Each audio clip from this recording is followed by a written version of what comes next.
Hello everyone, welcome to all of you in my English channel Elite English Club, and today I brought for class ninth Behind book The Snake and the Mirror chapter 5. So let's start with the introduction of the chapter.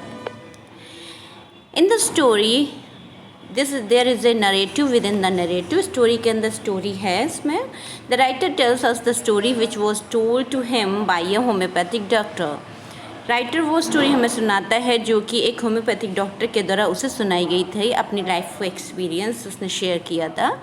As we see from the title, जैसे कि हम title से देखते हैं, the snake and the mirror are the two most important things in the story. जो title में जो snake और मिरर हैं, ये दोनों ही इम्पॉर्टेंट पार्ट्स हैं, करेक्टर हैं स्टोरी के. This homeopathic doctor encountered a snake. इसको एक सामना करना पड़ता है स्नेक का. The snake fell on the doctor, और स्नेक डॉक्टर पर गिर जाता है. When the snake saw it's reflection in the mirror, जब डॉक्टर की बजाय वो स्नेक अपना रिफ्लेक्शन मिरर में देख रहा होता है, तो ऐसा लगता है it was more interested in that. वो अपना रिफ्लेक्शन देखने में बहुत ही ज़्यादा इंटरेस्टेड है. And but at last the doctors life was saved. और लेकिन लास्ट में डॉक्टर की लाइफ सेव हो जाती है और वो स्नेक जो है वो चला जाता है. It is a story of A homeopathic doctor. एक स्टोरी होम्योपैथिक डॉक्टर की है जो एनकाउंटर करता है या होता है, स्नेक के साथ उसका एनकाउंटर होता है. The doctor lived in a small rented room. वो एक छोटे से रूम में रहता है, रेंट रूम में रहता है. Which was an out house, जो कि एक पुराना आउट हाउस था. It had 2 Windows. यहाँ पर 2 विंडो और टाइल रूफ है. And the tiles were supported by Gables which rested on the beam. एक बड़ी सी बीम लगी हुई है जिसके सपोर्ट से वो उसकी छत टिकी हुई है. And there was no electricity supply to the room. और वहाँ पर कोई इलेक्ट्रिसिटी सप्लाई नहीं होती है. The place was infested with rats. और वहाँ पर बहुत सारे चूहे रहते हैं. The hot summers night the doctor took his meals at the restaurant. जो गर्मी की रात में उसने अपना जो खाना था, रात का डिनर था, वो उसने रेस्टोरेंट में किया और फिर वापस चला जाता है. कि लाइटेड द केरोसिन लैम्प, क्योंकि लाइट नहीं है वहाँ पर, इसलिए वो केरोसिन लैम्प जलाता है. टुक ऑफ हिज कोट, न कोट निकालता है. Shirt and opened the 2 windows, और विंडो खोल देता है और अनड्रेस्ड हो जाता है. He settled on the chair and took out a medical book to read. वो चेयर पर बैठ जाता है और अपनी मेडिकल बुक पढ़ने लगता है. There was a large mirror on the table on which stood a lamp. Because of summer, क्योंकि बहुत ज़्यादा गर्मी होती तो सो तो पाता नहीं, इसलिए वो बुक पढ़ने के लिए जैसे निकालता है, वो फिर अचानक उसकी नज़र मिरर पर पड़ती है जो कि उसके टेबल के जस्ट सामने है. और उसमें वो खड़े होकर अपना रिफ्लेक्शन देखने लगता है. Since it was too hot to sleep, जैसे कि बहुत ही ज़्यादा गर्मी थी, सो नहीं पा रहा था. And he had nothing better to do, और उसके पास कुछ भी करने को नहीं था रात में. He sat down in front of the mirror. तभी वो मिरर के सामने बैठ जाता है. एडमायरिंग हिमसेल्फ, खुद की वो तारीफ़ करने लगता है अपने रिफ्लेक्शन को देखकर, अपने जेस्चर को देखकर.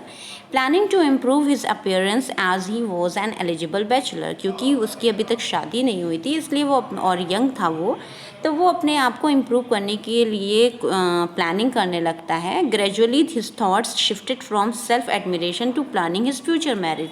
और सेल्फ एडमिरेशन से उसकी जो थॉट होती है वो शिफ्ट कर जाती है उसकी फ्यूचर मैरिज पे, कि वो मैरिज किससे करेगा और कैसे करेगा. ही thought that he would marry a rich doctor having a good practice, that he would choose a fat lady as his wife, so that he should so that she should would not be able to run and catch him.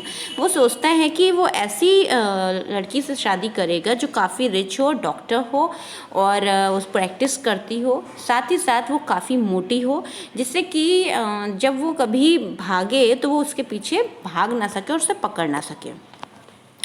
He was so engrossed in his daydreaming that he did not give much importance to the sudden silence. वो इतना ज़्यादा अपने उस dream को करने में इतना busy था कि वो साइलेंस को ज़्यादा इम्पोर्टेंस नहीं दे रहा था। द रैट हैड स्टॉप्ड स्कैम्परिंग, अचानक जो चूहों की आवाज़ आ रही थी वो शांत हो गई। And there was sound of something falling behind him, और तभी एक धप से आवाज़ आती है तेज़ी से, जो कि उसके पीछे कुछ गिरता है। But he was slow to react, लेकिन उसने उस बात पर ज़्यादा ध्यान नहीं दिया। By the time he turned around to have a look, फिर वो घूमता है और देखता है अचानक a snake had wriggled over the back of the chair, वो देखता है कि चेयर आर्म पर वो जो स्नेक होता है वो रिगल होता है, उसके ऊपर बैठा हुआ होता है। And then landed on his shoulder, और फिर उसकी शोल्डर पर आ जाता है क्रीप करके। It coiled around his left arm, और लेफ्ट आर्म पर वो कॉइल करके एक फन बनाकर बैठ जाता है, और अबव द एल्बो, और उसके एल्बो को जकड़ लेता है, उसके हाथ पर बैठ जाता है। It was a dangerous cobra, ये एक डेंजरस कोबरा होता है। And it hood spread out, और उसका जो सर होता है वो उठा हुआ होता है उसके मुंह की तरफ, hardly 3 inches from his face, और उसके फेस से 3 इंच दूर होता है। The doctor sat there like a stone statue, वो ऐसे रिएक्ट कर रहा था जैसे स्टैचू हो। डॉक्टर एकदम स्ट्रेट हो जाता है, इरेक्ट हो जाता है। एंड अफ्रेड टू मूव, और वो बिल्कुल नहीं मूव करता, इतना डर जाता है। लेस्ट द स्नेक मे स्ट्राइक, उसको लगता था कहीं अगर उसने मूव किया तो स्नेक उस पर अटैक ना कर दे।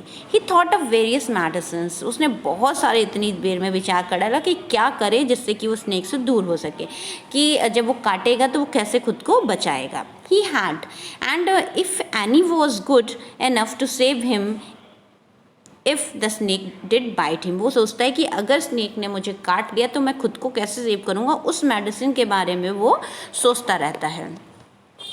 In this moment of fear of death, वो अपने जो मरने का जो उसका डर होता है, तभी उसने फील किया कि ये realise the presence of God, उसे लगा कि गॉड की प्रेजेंस है। And God had punished him, और for being too proud and arrogant, क्योंकि वो अपने आप पे बहुत ही अपनी खूबसूरती पर प्राउड कर रहा था, एरोगेंट हो रहा था, इसलिए भगवान उसे पनिश करने के लिए यहाँ पर आए हैं। He realise that he was but a mere human, लेकिन उसे सडनली रियलाइज़ हुआ कि वो एक केवल प्राणी है, मनुष्य है।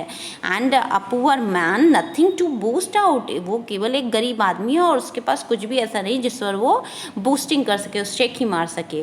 The moment he accepted his truth worth, और अपना जो उसका लाइफ का सच था उसने उसको एक्सेप्ट किया। द स्नेक क्रॉल्ड ऑफ, जैसे ही वो एक्सेप्ट करता है द स्नेक क्रॉल्ड ऑफ, वो तुरंत स्नेक रिंग कर चला जाता है। And sat on the table in the front of the mirror, और फिर वो जो सांप होता है, स्नेक होता है, वो मिरर के जस्ट सामने टेबल पर बैठ जाता है।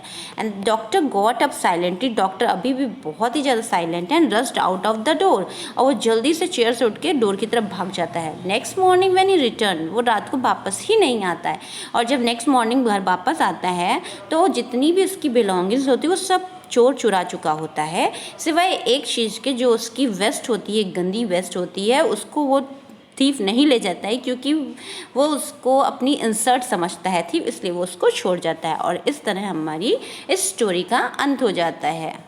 सो आई होप आपको ये स्टोरी पसंद आई होगी। Thank you for watching, and do not forget to comment in comment box. I hope you were liking my videos. Thank you so much. Till then, take care.